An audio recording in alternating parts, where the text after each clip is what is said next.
그린란드는 왜 다시 세계의 중심이 되었는가? 트럼프의 발언, 그리고 우리가 놓치기 쉬운 진짜 배경. 지난 주말, 도널드 트럼프 대통령은 그린란드를 둘러싼 매우 거친 표현의 성명을 발표했습니다. 표면적으로 보면 외교적 결례에 가깝고 관세 위협과 영토 매입을 뒤섞은 정치적 수사처럼 보일 수 있습니다. 그러나 이 발언을 단순한 돌출 행동으로만 해석한다면 우리는 중요한 구조를 놓치게 됩니다. 왜 하필 그린란드인가라는 질문은 사실 북극 질서가 누구의 손에 들어가느냐라는 질문과 동일하기 때문입니다. 그리고 오늘 추가 업데이트가 있습니다.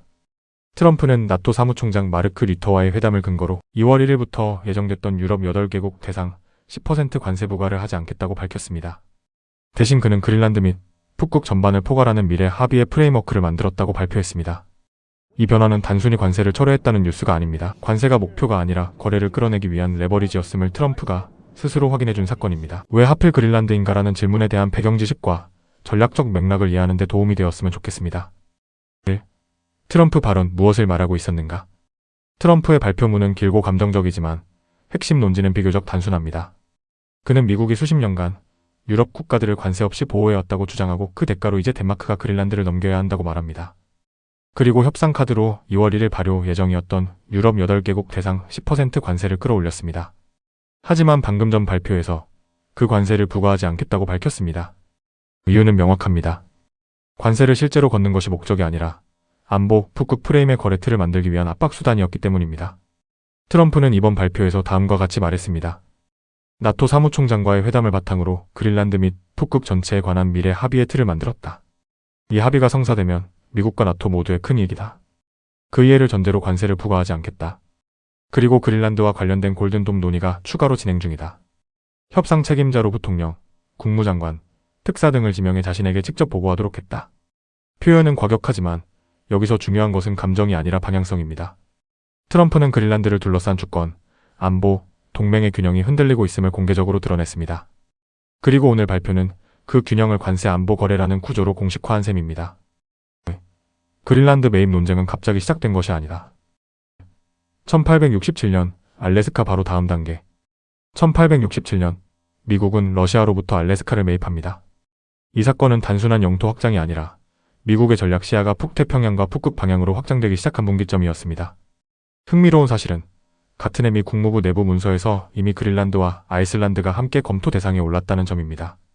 즉 그린란드는 트럼프가 갑자기 떠올린 땅이 아니라 알래스카의 연장선, 북극 방어와 항로 통제의 일부로 150년 넘게 인식되어 왔던 공간입니다. 1940~50년대 냉전의 핵심 요충지. 제2차 세계대전 중 덴마크가 나치 독일에 점령되자 그린란드는 사실상 안보 공백 상태에 놓입니다. 미국은 이 공간을 방치할 경우 독일, 그리고 유엔은 소련의 손에 들어갈 수 있다고 판단했고 그 결과 그린란드는 미국의 사실상 보호 영역이 됩니다. 인식이 제도화된 상징이 바로 툴레공군기지입니다. 이 기지는 소련 미사일 조기경보, 북미 방공망의 핵심 센서, 미 캐나다 방어체계의 최전선이라는 역할을 담당했습니다. 당시 미국 안보 엘리트들 사이에서 굳어진 결론은 하나였습니다. 그린란드를 잇는다는 것은 북미 대륙의 방어 천장을 열어주는 것과 같다. 1946년 실제 매입 제한. 1946년 미국은 덴마크에 1억 달러를 제안하며 그린란드 매입을 공식적으로 타진합니다. 덴마크는 이를 거절합니다. 하지만 여기서 중요한 점은 매입이 무산되었어도 미군 주둔과 안보 영향력은 유지되었다는 사실입니다. 이 사건은 종종 트럼프식 기행의 전례로 소비되지만 실제로는 냉전 초입에서 국가 전략 차원으로 공식 검토된 사안이었습니다. 미국은 이때 이미 소유하지 않더라도 놓쳐서는 안 되는 공간으로 그린란드를 규정한 겁니다. 21세기 얼음이 녹자 전략이 드러나다. 21세기에 들어서 그린란드는 다시 전면에 등장합니다. 이번 계기는 전쟁이 아니라 기후변화였습니다.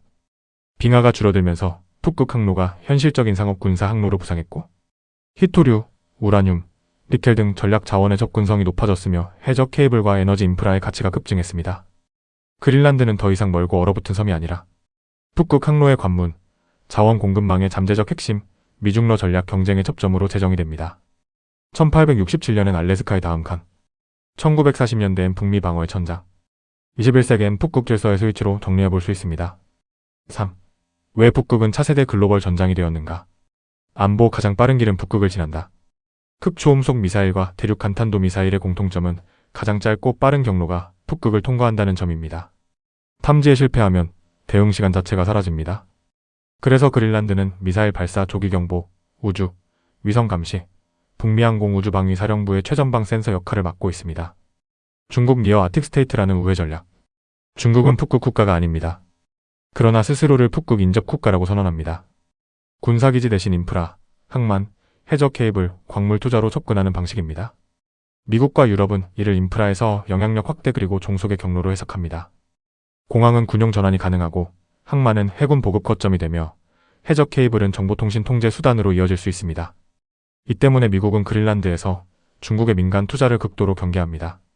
러시아, 이미 북극을 자국 공간으로 쓰는 국가? 러시아는 이미 세계 최대 북극 해안선과 쇄빙선 함대를 보유하고 있으며 소련 시절 폐쇄했던 북극 군사기지를 복원하고 있습니다. 미국이 가장 경계하는 시나리오는 러시아의 군사력과 중국의 자본과 인프라가 북극에서 역할 분담을 시작하는 순간입니다. 4. 그래서 트럼프 발언의 진짜 맥락. 이제 트럼프 대통령의 발언을 다시 봐야 합니다. 반복해서 말합니다. 국가 안보를 위해 그린란드가 필요합니다. 반드시 가져야 합니다. 여기서 가져야 한다는 말은 단순히 땅을 산다는 의미 이상일 수 있습니다. 핵심은 소유가 아니라 지배력입니다. 감시자산, 항로 통제, 인프라 및 케이블 영향력, 기지 운영과 방위비 분담. 이 모든 것이 그린란드를 가진다는 표현 속에 들어 있습니다.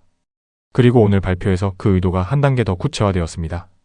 트럼프는 그린란드뿐 아니라 북극 전체에 대한 미래 합의의 틀을 만들었다고 말했습니다. 이것은 매입을 곧바로 실행한다는 뜻이 아니라 나토를 플랫폼으로 삼아 북극의 운영 규칙을 재설계하려는 시도로 읽힙니다. 여기서 주목할 단어는 두 가지입니다. 프레임워크 아직 문서도 조약도 숫자도 없을 수 있습니다. 그러나 협상판을 열고 상대를 그 틀 안에 묶어두는 단어입니다. 성사된다면이라는 조건절은 합의가 아직 완결되지 않았음을 인정하면서도 시장과 동맹의 이미 방향은 정해졌다는 신호를 줍니다.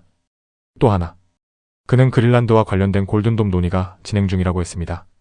이 표현의 핵심은 골든돔 전체가 아니라 그린란드에 적용되는 범위입니다. 즉, 그린란드는 단순한 영토가 아니라 미사일 우주 방공의 북극 노드로 다시 정의되고 있습니다. 마지막으로 그는 협상 책임자로 제이디 벤스 부통령, 마르코 루비오 국무장관, 스티브 위트코프 특사를 지명하고 나에게 직접 보고하라고 했습니다. 이는 외교 이벤트가 아니라 실제 거래 단계로 들어갔다는 인사 신호입니다. 트럼프의 표현은 거칠지만 계산식은 전통적입니다. 그린란드를 사자라기보다는 그린란드가 중국 러시아 영향권으로 이동하는 걸 막아야 한다. 매입 발언은 외교적 신호이자 동맹 압박이며 의도적으로 주권 논쟁을 수면 위로 올리는 공격적 방어 수단입니다. 마무리 관세는 목적이 아니라 구조를 드러냈다. 오늘의 업데이트는 이 사안을 더 분명하게 만들었습니다. 트럼프는 관세를 실제로 걷기 전에 철회했습니다. 대신 그는 그린란드와 북극 전체를 포괄하는 거래의 프레임워크를 언급했고 그 안에서 나토 동맹국들과의 역할, 비용, 방어 인프라의 재배치를 논의하겠다고 했습니다. 따라서 이번 이슈의 본질은 그린란드를 사느냐 마느냐가 아닙니다. 그린란드가 중국 러시아 영향권으로 이동하는 것을 미국은 절대 용인할 수 없다는 선언, 그리고 그 선언을 실행하기 위해 동맹의 비용과 권한을 다시 계산하겠다는 신호입니다. 21세기 북극 질서의 스위치입니다. 이 스위치를 누가 관리하느냐에 따라 북미 방어, 북극 항로, 중국 러시아의 전략 공간이 동시에 결정됩니다. 다음 2편에서는 이 지정학적 배경 위에서 EU의 930억 유로 관세 패키지와 반강압 수단, 그리고 테슬라의 미칠 구조적 영향을 이어서 분석하겠습니다. 감사합니다. 2025년 1월 21일 김태성 올림.